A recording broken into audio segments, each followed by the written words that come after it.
Sa nakaraan nga ng ating kwento, ay naisip ni Xiaoyu na ang reincarnation ng Reyna ng Luniverse, ay walang iba kundi si Carol.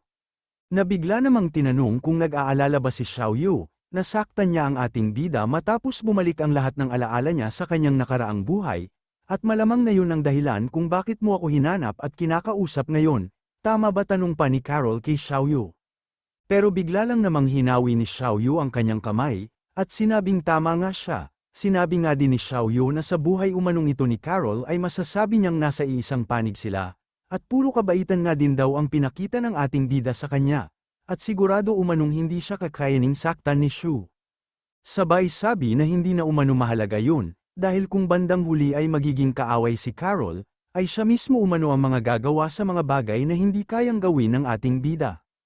Nauunawaan kita, wika lang naman ni Carol, na sinabi ding hindi kailangang mag-alala ni Xiaoyu, dahil alam nga daw niya na sa kasalukuyan niyang buhay at sa mga susunod pa, ay tanging ang pagmamahal lang ng ating bida ang nais at nanaisin niya.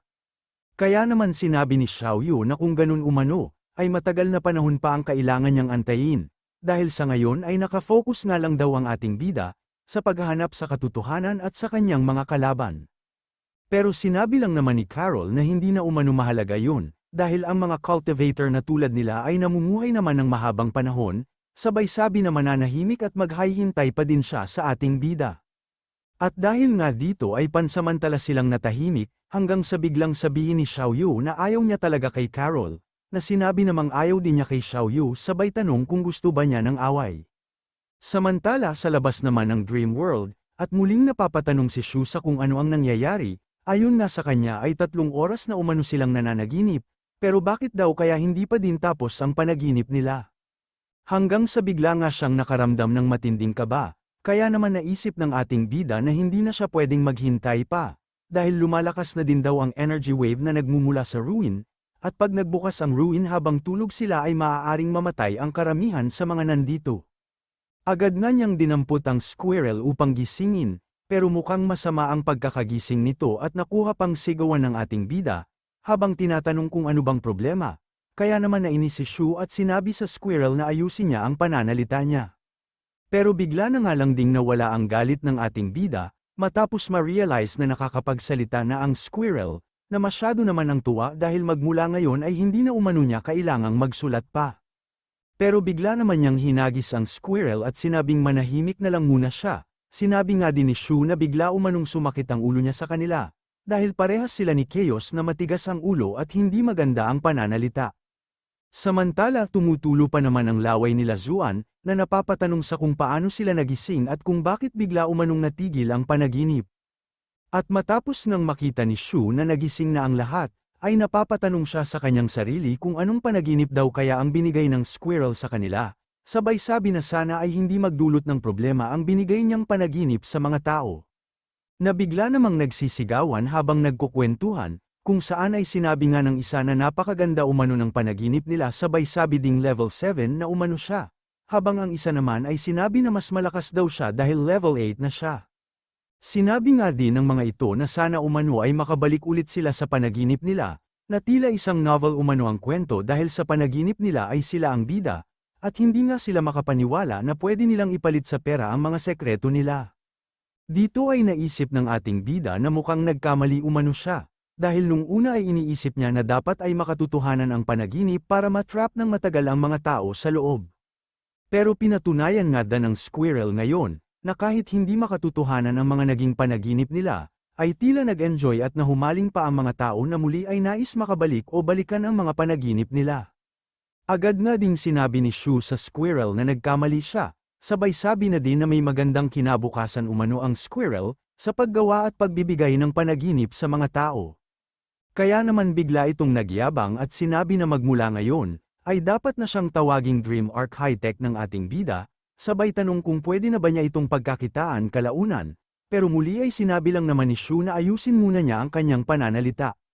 Samantala bigla namang lumapit si Zuan na may nais daw sabihin sa ating bida. Ito nga ay ang patungkol umano kay Xiaoyu, dahil matapos magsimula ng kanilang panaginip ay nagtungo siya kaagad kay Carol, kaya kailangan umanong mag-ingat ni Shu. At sakto ngang nagising din si Xiaoyu, na tinatanong kung ang ating bida daw ba ang nagkumot sa kanya, pero tinanong lang naman ni Shu kung kamusta ang kanyang panaginip, dahil mukhang nag-enjoy nga daw ang lahat sa loob ng dream world. Pero sinabi naman nito na wala namang nakakatuwang nangyari sa kanya, na masyal at naglakad-lakad nga lang daw siya sa kanyang panaginip. Pero naisip naman ng ating bida na sigurado umanong nagtungo siya kay Carol, sabay tanong sa kanyang sarili kung ano kaya ang napag-usapan nila.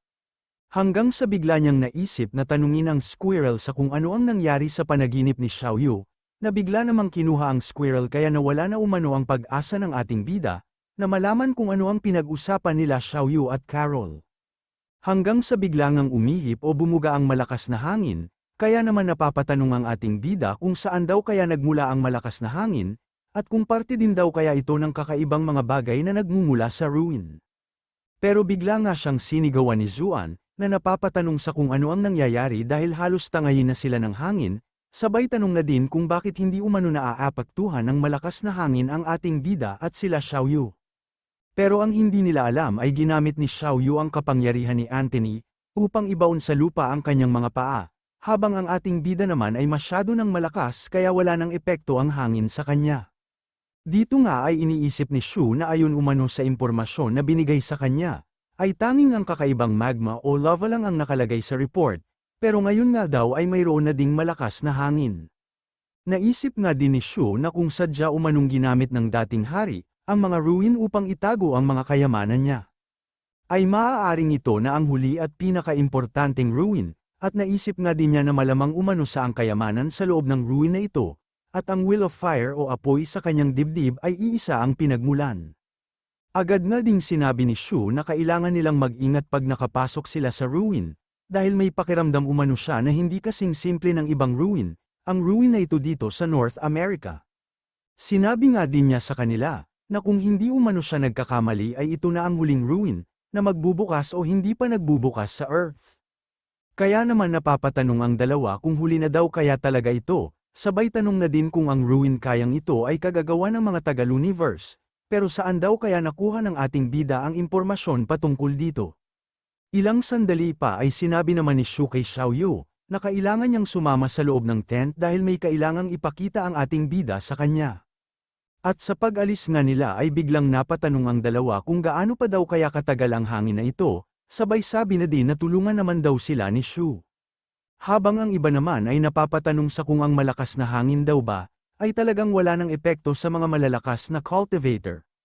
At ang isang ito naman ay napagtanto na isang Earth-type awaken si Xiaoyu, at dahil sa isa din siyang Earth-type awaken, ay nais na lang daw niyang magtago sa ilalim ng lupa, upang di naliparin ng hangin. Samantala pagpasok naman nila sa tent, ay tinatanong ni Xiaoyu kung ano ang nais ipakita ng ating bida sa kanya, at nilabas nga ni Shu ang isang espiritu sabay sabi na nagmula ito sa napatay niyang taga-universe, at inutusan si Xiaoyu na tignan ang memorya nito.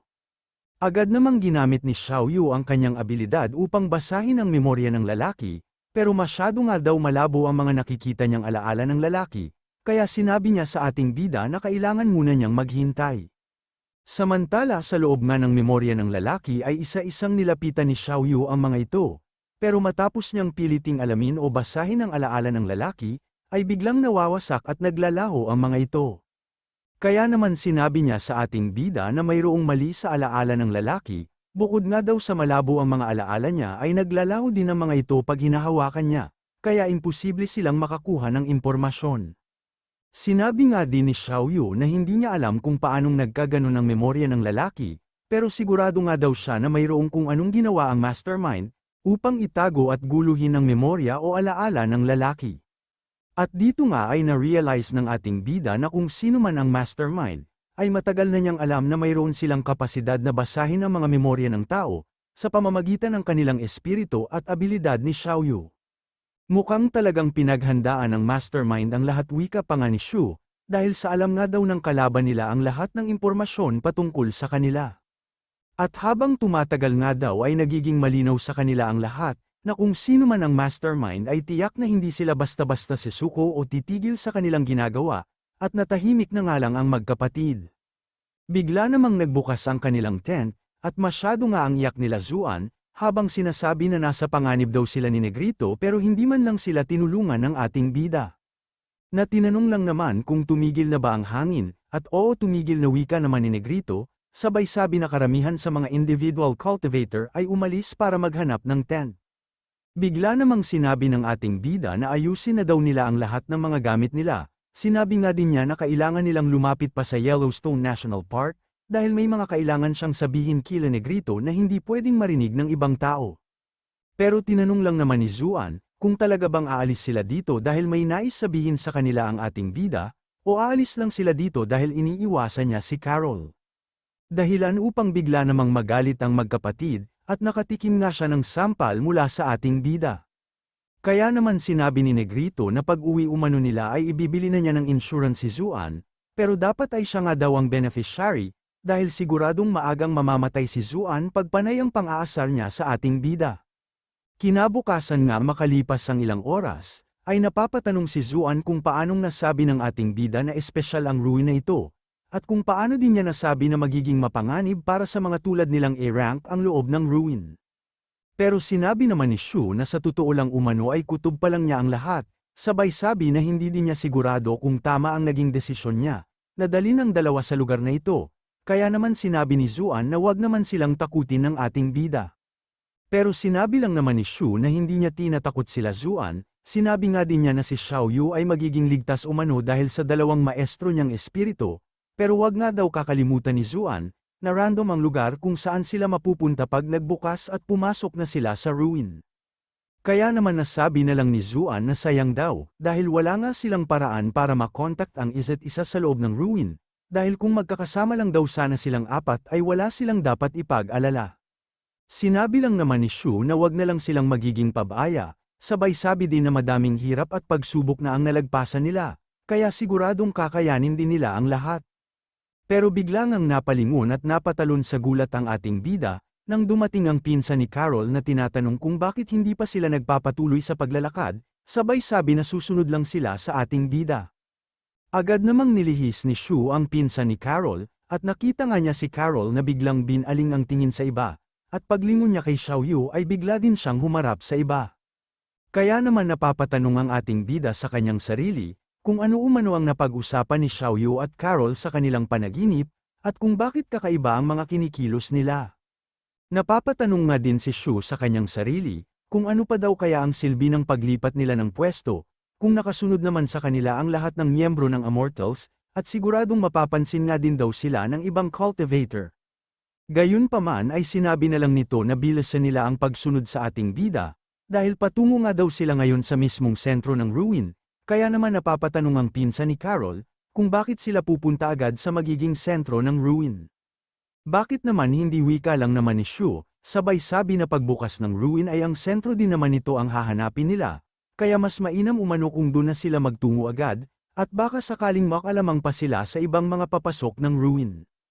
Ilang sandali pa nga ang nakalipas, ay makikita naman natin ang helicopter na ito, kung saan ay lula nito ang isang reporter na nagbabalita patungkol sa pagtitipon-tipon ng mga cultivator sa lugar, habang hinihintay ang pagbubukas ng ruin sa Yellowstone National Park.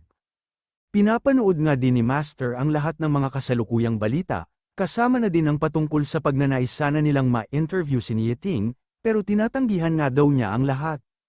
Naulat na nga din ang patungkol sa 9th Dragnet o ating bida, na nauna nang nagtungo sa magiging sentro ng ruin, kasama ang grupo ng The Immortals na organisasyon nila Carol. At dito nga ay tinatanong naman ng estudyante ni Master, kung bakit umano hindi siya magtungo ng North America, dahil nakikita nga daw niyang interesadong malaman ni Master ang bawat kaganapan sa lugar. Sinabi lang naman nito na hindi na umano kailangan, habang iniisip na kung tama umano siya, ay hindi na siya kwalipikado na bantayan at panatilihing ligtas ang magkapatid. Bukod dun ay naisip na nga din daw ni Master na magretiro at bumalik na lang ng Luo City. Pero bigla naman nitong tinanong si Master, kung nabalitaan na ba niya ang patungkol sa mga trahedyang naganap sa North America, matapos na mag-evolve ang mga iba't ibang nilalang. Agad na din niyang pinakita kay Master ang mga reports, patungkol sa mga hayop at iba pang nilalang na nag-evolve. At sinabi nga ni Master na alam niya ang tungkol dito, dahil nauna na daw humingi ng tulong ang bansang Australia sa iba't ibang bansa at organisasyon, at napagkasunduan nga din daw ng lahat na magbibigay sila ng tulong, sabay tanong kung ano ang mali o problema doon. At sinabi nga nito na ayon umano sa kaibigan niyang taga-Australia, ay mataas na ang naging evolution ng mga nilalang sa kanilang bansa, kaya mapanganib at malaking panganib na daw ang dulot nito sa lahat. Sinabi nga din niya na ang ilang daang cultivator umanong pinadala nila, ay siguradong hindi magtatagal o hindi kayang labanan ang mga nag-evolve na nilalang, kaya naman masyado ang gulat ni Master. Na agad tinanong kung totoo ba ang sinabi niya, sabay tanong na din kung bakit hindi ito sinabi ng representative mula sa Foreign Affairs, nang manghingi sila ng tulong sa pagpupulong na naganap. Sabay sabi na ayon sa napag-usapan nila, ay pwede nilang paalisin o pauwiin agad ang mga cultivator na kanilang pinadala para tumulong, at dapat nga daw ay magawa nila ng agarang aksyon ang bagay na ito, sa lalong madaling panahon. Pero sinabi naman nito na mayroon silang problema, dahil ang mga nakasuporta nga daw sa kanila sa organisasyon o sa funds gang, ay lumipat na sa kabilang partido, kaya mahihirapan silang kumbinsihin ang council ng funds gang. Malamang sa natunugan na nila ang balak kong pagretiro wika naman ni Master, kaya umano tumatapang na ang ibang miyembro ng council ng funds gang, at sinusubukan na siyang kalabanin. Pero hindi naman daw magpapadaig si Master sa kanila, sabay utos na pabalaykan ng lahat ng cultivator na pinadala nila ng Australia. Pinag-utos nga din ito na ipatawag ang lahat para sa emergency meeting, dahil ito na umano ang tamang pagkakataon, para ipaalala niya sa lahat ang paniniwala at pinaglalaban ng funds gang, at ang kadahilanan kung bakit tinatag ang funds gang. Samantala habang nagbabalita naman ang reporter na lula ng helicopter, ay bigla itong napapatanong sa kung ano ang nangyayari, at kung bakit umano kumakapal ang puting hamog sa lugar, hanggang sa bigla na nga lang silang nawala ng signal, matapos na abutin ng puting hamog ang helicopter. Agad namang nagsigawan ng mga taga-Immortals nang makita nila ang puting hamog, at sinabi na nagbukas na ang ruin at pansamantalang natahimik ang ating bida. Ilang sandali pa ay sinabi nito na lahat sila ay nakapasok naman na umano sa ruin, kaya hindi na niya kailangang magpaalala pa sa kanila, sabay sabi na dalangin na lang niyang makabalik silang lahat ng ligtas. Dito ay naisip ng ating bida na dati pa niyang nauunawaan ang rules ng ruin, kung saan ay mag-isa at mapupunta sila sa iba't ibang lugar, upang harapin ang iba't ibang panganib matapos na makapasok sa ruin. Dahil sa sentro nga sila ng ruin nag-umpisang pumasok, ay mabilis na kumakapal ang puting hamog sa lugar, at dito ay naisip ng ating bida na hindi niya maiwasang maramdaman, na may mga bagay siyang kailangang harapin ng mag-isa sa ruin na ito. Habang naglalakad nga si Shu, ay iniisip nito na ang mga hamog umanong ito na iniwan ng dating hari, ay kanyang iwawaksi. Samantala habang kumakapal nga lalo ang hamog, ay sinabi ni Xiaoyu na magmula ngayon ay kanya-kanya na sila, habang si Carol naman ay sinabi lang na kahit anong mangyari, ay hinding-hindi siya susuko. Mabilis namang tumatakbo sa lugar sila Zuan, habang sinasabi na kung ito na umano ang huling ruin sa Earth, ay dapat gawin na nila ang lahat ng makakaya nila, kailangan pa nating magsumikap upang mapantayan natin si Shu wika pa nga ni Zuan. Muli ilang sandali pa ay nagbukas na ang portal papasok sa ruin, at napunta nga ang ating bida sa isang tila desyerto at mainit na lugar. At habang napapatanong nga ang ating bida sa kung bakit napakainit sa lugar na ito, ay bigla namang lumabas ang isang malaking buntot ng scorpion sa kanyang likuran. Pero mabilis naman niyang nahuli ito, at agad nga niyang pinalabas at binaliktad ang scorpion, na halos maiyak pa sa gulat ng dahil sa ginawa ng ating bida sa kanya. Agad na ding ginamit ni Shu ang isa sa kanyang flying sword, upang atakihin at hiwain ang katawan ng scorpion, kaya naman agad itong bumagsak at matapos na siyang mapatay ni Shu, ay tumalon pa ang ating bida sa kanyang likuran. Dito ay sinabi ni Shu na ang scorpion umanong ito ay isang B-rank, kaya tama umano ang kutob niya at mapanganib na talaga ang ruin na ito. Agad na din siyang lumipad, at sinabi na hindi naman A-rank ang mga halimaw dito, kaya hindi umano magiging banta sa kanya ang mga ito, kahit na mapalibutan pa siya ng mga halimaw. Pero habang lumilipad nga si Shu ay bigla siyang nagulat, matapos magkaroon ng pagkidlat at kulog, kaya napapatanong siya sa kung anong nangyayari, at bakit daw kaya biglaang nagbago ang panahon na kanina lang ay maaraw. Habang papalapit nga ang kidlat na ito sa ating bida ay lalo itong lumalakas, kaya naman agad niyang nilabas ang isa pa niyang espada, habang iniisip na lalo din daw lumalaki ang kidlat, at tila mas malakas nga daw ito sa mga kidlat na nagmumula sa kaparusahan ng langit. Hanggang sa ilang sandali pa ay bigla na nga lang lumuwa ang mga mata ni Shu, matapos siyang makakita ng panibagong kidlat na naman umano, Kaya naman napapatanong na lang siya sa kung bakit siya hinahabol ng kidlat, habang nilalabanan at winawaksi ang mga ito, hanggang sa ilang sandali pa ay halos maubos na din ang mga namuong ulap, at tuluyan na siyang nakababa sa lupa ng ligtas.